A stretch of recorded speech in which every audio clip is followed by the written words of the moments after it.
शिमला में नवरात्रि की अष्टमी के पावन अवसर पर श्रद्धा और भक्ति का अद्भुत संगम देखने को मिला। संकट मोचन हनुमान मंदिर के समीप स्थित माता वैष्णो देवी की गुफा में सुबह से ही भक्तों की भारी भीड़ देखने को मिली। जय माता दी जयकारों से पूरा क्षेत्र गूंज उठा और वातावरण पूरी तरह भक्तिमय हो गया। अष्टमी के दिन विशेष रूप से नवरात्रि अष्टमी का धार्मिक महत्व रहता है। इस दिन माँ दुर्गा के महागौरी स्वरूप की पूजा की जाती है और भक्त उपवास रखकर विशेष आराधना करते हैं। इसी कड़ी में शिमला की इस पवित्र गुफा में विशेष पूजा अर्चना का आयोजन किया गया, जिसमें बड़ी संख्या में श्रद्धालुओं ने भाग लिया। मंदिर के पुजारी ने इस गुफा का इतिहास के बारे में पूरी जानकारी दी। उन्होंने बताया कि सुबह के समय से ही मंदिर परिसर के बाहर लंबी कतारें भी देखने को मिली है। श्रद्धालु धैर्य और श्रद्धा के साथ अपनी बारी का इंतजार करते हुए माता के दर्शन के लिए आगे बढ़ते नजर आए। कई भक्त परिवार सहित पहुंचे, जबकि कुछ श्रद्धालु दूर दराज क्षेत्रों से खास तौर पर इस अवसर पर दर्शन करने के लिए आए। गुफा को फूलों और रोशनी से सजाया गया था, जिससे उसकी भव्यता और भी बढ़ गई। भक्तों ने नारियल, चुनरी और प्रसाद अर्पित कर माता से सुख समृद्धि और परिवार की खुशहाली की कामना की। मंदिर परिसर में सुरक्षा और व्यवस्था के प्रमुख इंतजाम किए गए थे, ताकि श्रद्धालुओं को किसी भी प्रकार की असुविधा न हो। स्वयं सेवक और प्रशासनिक कर्मचारी लगातार व्यवस्था बनाए रखने में जुटे रहे। भक्त माता के विभिन्न स्वरूपों के दर्शन कर खुद को धन्य महसूस कर रहे थे। बच्चों से लेकर बुजुर्गों तक हर वर्ग के लोग इस धार्मिक उत्सव में शामिल होते नजर आए।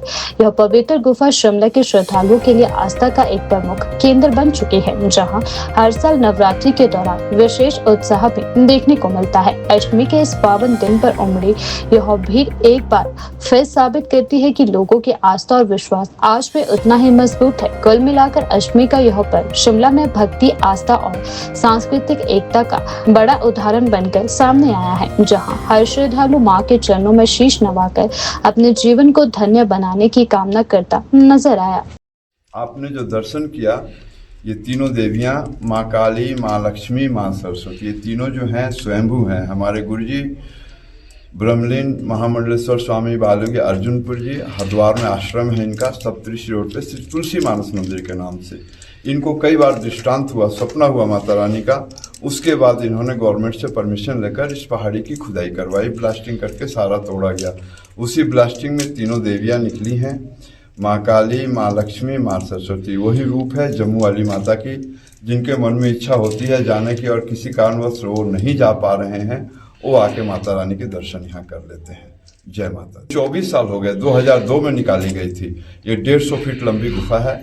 आप गुफा सबको दिखा सकती हैं, आ सकते हैं, जा सकते हैं। हम आजकल तो नवरात्रों में 7 बजे खोलते हैं, वैसे सुबह 8 बजे से शाम को 8 बजे तक तो का चला रहता है सारा दिन। लिमिट नहीं होता है, जैसे माँ का बुलावा होता है वैसे भक्त आते रहते हैं। आज अष्टमी है, आज कुछ ज्यादा ही भक्तों का रेला है, ज्यादा चले हुए हैं। बाकी दिनों में आम जैसे जनता चली रहती है, बुलावा होता है वैसे माता रानी का आते रहते हैं। पर्यटक भी आते हैं, विदेशी लोग भी आते हैं, सब आते हैं।